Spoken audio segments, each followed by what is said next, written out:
event is that firstly, I would like to make an appreciation to the farmers who always use our product. And through today's event, we want to make a relationship more strong with our customers and the dealers.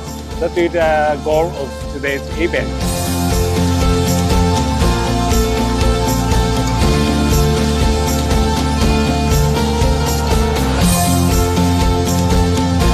Event is specially prepared for you, hindi lang upang patibayin ang ating pagsasamahan, but also to help you better understand Kubota products, listen to insightful presentation, at mas mapalawak pa ang inyong kaalaman. Sana ay maging kapaki-pakinabang and inspirational ang araw na ito para sa ating lahat.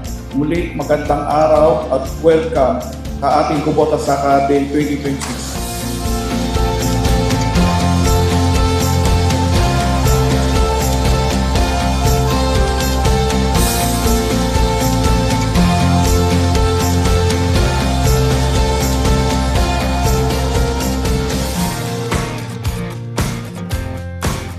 Our mission is to produce more valued products, and through providing it to the farmers, we believe the farmers can increase their profit or reduce the cost, and through of that, we should contribute to the farmers and the economics in Philippines.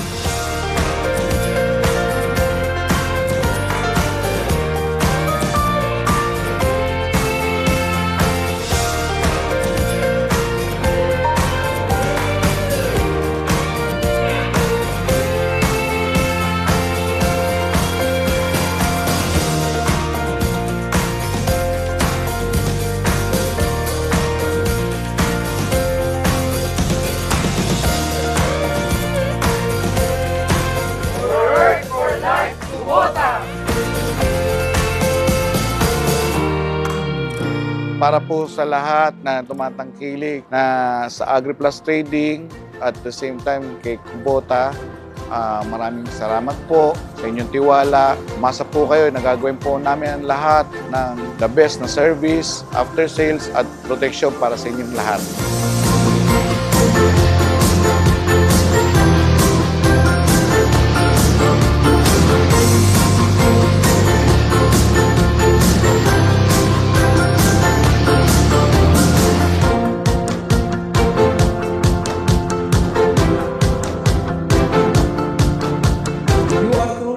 Promising Kubota. You are truly for Earth and for life. Thank you again for your innovations and technology at sa AgriPlus Trading. At syempre po sa inyong mga magsasaka, sa inyong pong advokasya na ipagpatuloy ang pagsuporta sa larangan ng agrikultura. Maraming salamat po sa inyong lahat at tanghalian na po. Magandang araw, magandang po. Salamat.